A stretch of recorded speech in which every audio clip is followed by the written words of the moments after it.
Bienvenue dans ce voyage sombre, à travers l'un des chapitres les plus troublants de l'histoire de la Normandie. Avant de commencer, prenez un moment pour commenter d'où vous regardez. Il est toujours fascinant de voir jusqu'où ces histoires oubliées peuvent arriver. En novembre 1768, les registres paroissiaux de Saint-Étienne du Rouvray font état d'un événement qui défie toute logique. La famille Barrière, composée de Pierre Barrière, sa femme Marguerite et leurs 6 enfants adoptés, disparaît sans laisser de traces. Tous, sauf les enfants. Selon le curé local, l'abbé Rousseau, les orphelins continuaient à vivre dans la demeure familiale, bien que leurs tuteurs légaux aient été déclarés morts. Le détail qui trouble encore aujourd'hui les historiens: aucun voisin n'avait vu les corps de Pierre et Marguerite Barrière.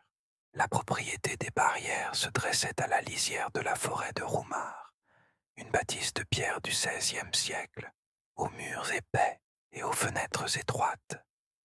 Pierre Barrière, marchand de grains prospères, avait la réputation d'un homme discret mais généreux.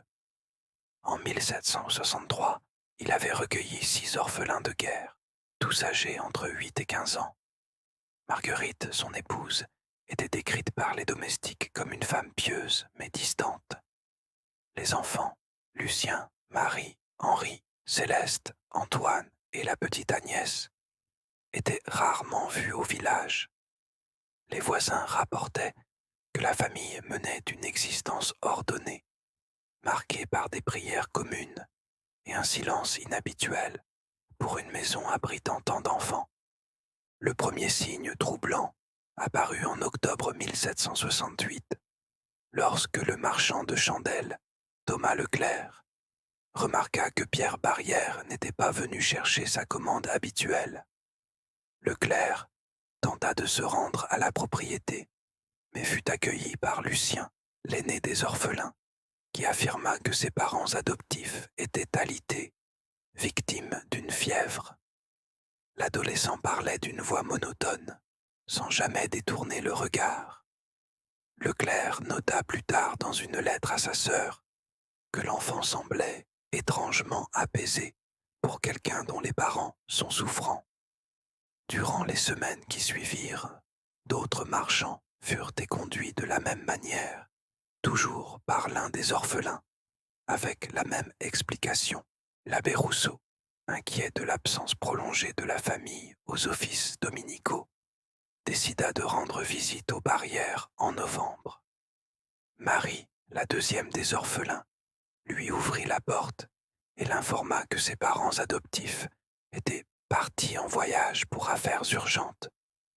Quand l'abbé demanda pourquoi les enfants n'avaient pas été confiés à des proches, Marie répondit simplement: « Nous nous débrouillons très bien seuls, mon père. » Le prêtre remarqua que la maison sentait étrangement le renfermer, malgré la saison.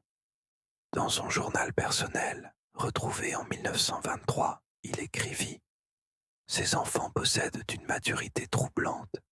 Ils parlent de leurs parents adoptifs au présent, comme s'ils étaient encore là. » Les mois passèrent dans un silence pesant. La propriété Barrière semblait figée dans le temps.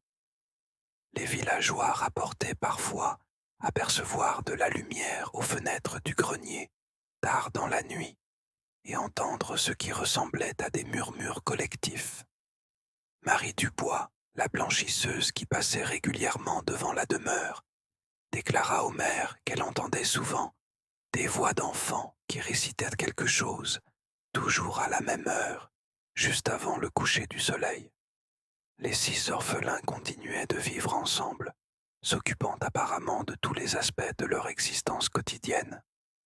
Aucun d'eux ne semblait avoir grandi ou changé depuis la disparition de leur tuteur. Ce n'est qu'en mars 1669 qu'Henri, l'un des garçons adoptifs, brisa le silence. Lors d'une confession à l'abbé Rousseau, il révéla ce qui s'était réellement passé cette nuit d'octobre. Selon son témoignage, Pierre Barrière avait découvert que les orphelins ne dormaient jamais vraiment. Chaque nuit, ils montaient au grenier et parlaient avec ceux qui les avaient envoyés. Henri expliqua que leurs véritables parents, morts durant la guerre de 7 ans, leur avaient enseigné un moyen de rester ensemble, même après. Le soir de la découverte, Pierre et Marguerite étaient montés au grenier pour les confronter. Henri ne put jamais expliquer clairement ce qui s'était passé ensuite, répétant seulement « Ils ont voulu nous séparer. Nous ne pouvions pas les laisser faire. » En avril 1769, l'abbé Rousseau, accompagné du maire et de 2 hommes du village, retourna à la propriété Barrière. Cette fois, aucun enfant ne vint ouvrir. La porte d'entrée, habituellement verrouillée, était entr'ouverte. À l'intérieur, la maison était parfaitement rangée, comme si ses occupants venaient de partir pour une courte absence. Les lits des enfants étaient refaits, la cuisine propre, mais une odeur douceâtre imprégnait l'air. Dans la salle principale, sur la grande table de chêne, ils trouvèrent 6 petits tas de vêtements soigneusement pliés, chacun surmonté d'une lettre écrite de la même écriture enfantine. Les lettres, identiques, ne contenaient qu'une phrase. « Nous restons ensemble, toujours. » L'escalier menant au grenier grinçait sous chaque pas. Les 4 hommes y trouvèrent une scène qu'aucun d'eux ne put jamais décrire complètement. Selon le rapport officiel, conservé aux archives départementales de Seine-Maritime, le grenier contenait des arrangements d'objets personnels suggérant une pratique rituelle de nature indéterminée. Au centre de la pièce, un cercle était tracé à la craie, entouré de 6 petites chaises disposées avec précision. Sur chaque chaise, un objet ayant appartenu aux orphelins, un livre de prière, un morceau de pain, une poupée de chiffon, des billes, un sifflet et un ruban rouge. Dans un coin, partiellement dissimulé sous une bâche, les corps de Pierre et Marguerite Barrière. L'état de décomposition suggérait qu'ils étaient peu morts depuis plusieurs mois. L'enquête révéla des détails plus troublants encore. Dans les affaires personnelles de Pierre Barrière, les autorités découvrirent une correspondance avec l'orphelinat de Rouen qui révélait une vérité dérangeante.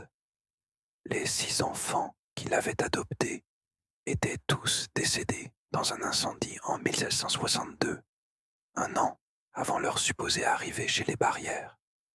Les registres d'adoption étaient des faux parfaitement exécutés. Pierre et Marguerite vivaient seuls depuis leur mariage en 1760. Les voisins qui affirmaient avoir vu les enfants pendant 5 ans furent interrogés à nouveau. Sous la pression, plusieurs admirent ne les avoir jamais vus distinctement, seulement aperçus de loin ou entendus jouer. Marie Dubois, la blanchisseuse, finit par avouer qu'elle avait menti sur les voix d'enfants, par peur de passer pour folle. Le procès qui suivit fut expédié. Pierre et Marguerite Barrière furent déclarés victimes d'un accident domestique tragique. Leur fortune fut léguée à l'Église. La propriété fut vendue aux enchères, mais resta inoccupée pendant des décennies. L'abbé Rousseau, traumatisé par cette affaire, demanda sa mutation vers une paroisse éloignée. Dans ses derniers écrits, retrouvés après sa mort en 1798, il confessa n'avoir jamais compris comment 2 personnes seules avaient pu maintenir l'illusion d'une famille nombreuse pendant si longtemps. Il questionnait également sa propre santé mentale, se demandant s'il avait réellement conversé avec ses enfants ou s'il avait été victime d'une forme de folie partagée avec le reste du village. Aujourd'hui, la propriété Barrière abrite un petit musée local. Les guides touristiques mentionnent parfois l'histoire de la famille fantôme sans entrer dans les détails.